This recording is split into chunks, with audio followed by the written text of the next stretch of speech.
It's official. The Cleveland baseball team either gets blown out or they win by 1 run, and there's nowhere in between. Welcome to the Guardian Chronicles, Episode 3, in which I will cover games 22 through 31. Let's see how they did. Alright, so we've got here 2 out of 3 against the Yankees. Hey, you know what? Revenge from them ending our season last year, so good work.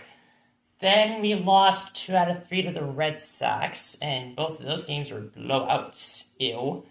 Then we won 3 out of 4 against the Twins. So we went 6-4 in our most recent homestand. Now, what did you notice about those scores? Did you notice that almost all of our wins were by 1 run? Did you also notice that every time we lost, we got shellacked? Yeah, so that's a little strange. What that is telling me is one of 3 things. Either this team is downright bad, but is punching above its weight. Or, second option, this team is simply mediocre, and their wins are close and they just get blown out regularly. Or, option 3, this team is actually good, but they just ended their April funk, and now they're transitioning into May, where hopefully they'll be better. One of those 3 things is true. And I'm going to be honest, I think it's not the last one, which is the best one. I think it's one of the other 2, and that's not particularly good. And the reason why I think this team might actually be bad or mediocre at best is because over the past 10 games, everything has regressed. Everything. Our relief pitching used to have 5 relievers with an ERA under 2.5, now we're down to 3. Our starting pitching is back to having no starters with an ERA under 3.5 because Logan Allen has not been good recently. On offense, we still have 5 guys with an OPS of greater than 750, but basically all of them have sagged down to the 750 to 850 range. Jose Ramirez hasn't been good lately. Steven Kwan has been good. Kyle Manzardo, appreciate the walk-off homer. He's still doing well. Gabriel Arias and Angel Martinez are still doing their things. While we're on the topic of hitters, though, I'm ready for Brian Rocchio to not be at this level anymore. Nope, I'm ready to pack his bags for him and wave him goodbye. His defense last year was that he could play elite defense. Yeah, this year he is not hitting or playing elite defense. He's not even playing good defense. So yeah, I am ready for Brian Rocchio to not be on this team anymore. Send him down to AAA. Give him some time there, give him some time to clear his mental funk, and then he can come back here, and if he's good, cool. So, the Cleveland baseball team is currently a mediocre mess.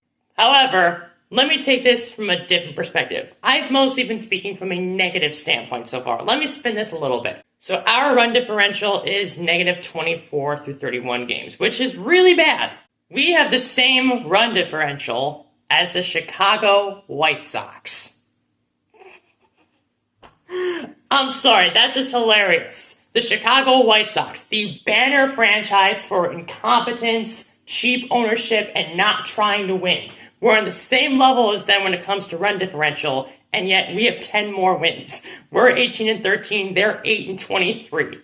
It's like 2 different worlds, even though the team performance isn't that much different in terms of run differential. In fact, it's not different at all in terms of run differential. Minus 24, and yet they're 10 games apart. It's hilarious. And what's also hilarious is that the Cleveland Guardians still have the 3rd best record in the American League behind only the Seattle Mariners and the Detroit Tigers, who are still winning games, and it's getting rather annoying. How do we have the 3rd best record in the American League, dude? I'm getting the impression that the American League is decidedly not good compared to the National League this year. Maybe that's part of the reason why the Angels got off to a hot start and have since fallen apart. Maybe that's the reason why the Baltimore Orioles, or as I like to call them now, the LOL-Reals, have been the most disappointing team in baseball to start the season. Maybe that's why Kansas City got off to a terrible start, but they've won 9 of the last 10 games, and now they're right on Cleveland's tail. The American League is really weird. But that also might be the reason why a team with a negative 24 run differential, us, can be just a game and a half shy of having the best record in the league. It's really weird. And with that craziness in mind, I think it's fitting for us to end this chapter of the Guardian Chronicles here. Tune in next time when hopefully someone else will be playing shortstop regularly instead of Rocchio.